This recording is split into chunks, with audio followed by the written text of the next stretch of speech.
Jadwal cukup berat harus dihadapi sang juara bertahan PSM Makassar di awal kompetisi Liga 1 musim 2023 hingga 2024.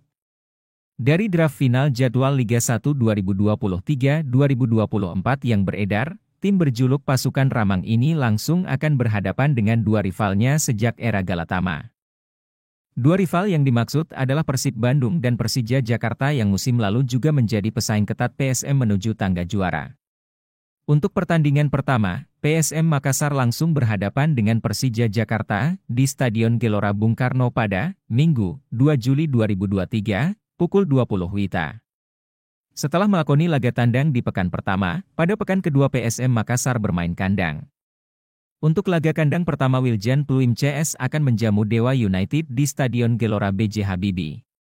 Untuk laga PSM Makassar versus Dewa United sendiri akan berlangsung pada Sabtu, 8 Juli 2023, pukul 20 WITA. Untuk pekan ketiga, PSM Makassar akan kembali menjalani laga tandang menghadapi Persikabo 1973.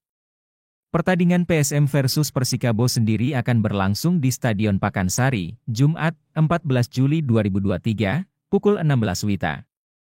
Pada pekan keempat, pasukan Ramang harus kembali menghadapi laga Big Match. Kali ini, PSM Makassar langsung berhadapan dengan Persib Bandung di pekan 4. Pertandingan pekan 4 Liga 1 2023-2024 antara PSM Makassar versus Persib Bandung akan digelar di Stadion B.J. Habibie Parepare, Sabtu, 22 Juli 2023, pukul 20 WITA. Dengan melihat jadwal tersebut, PSM Makassar yang berstatus sebagai juara bertahan tentunya menghadapi jadwal yang cukup berat di 4 pekan awal kompetisi Liga 1 musim 2023-2024.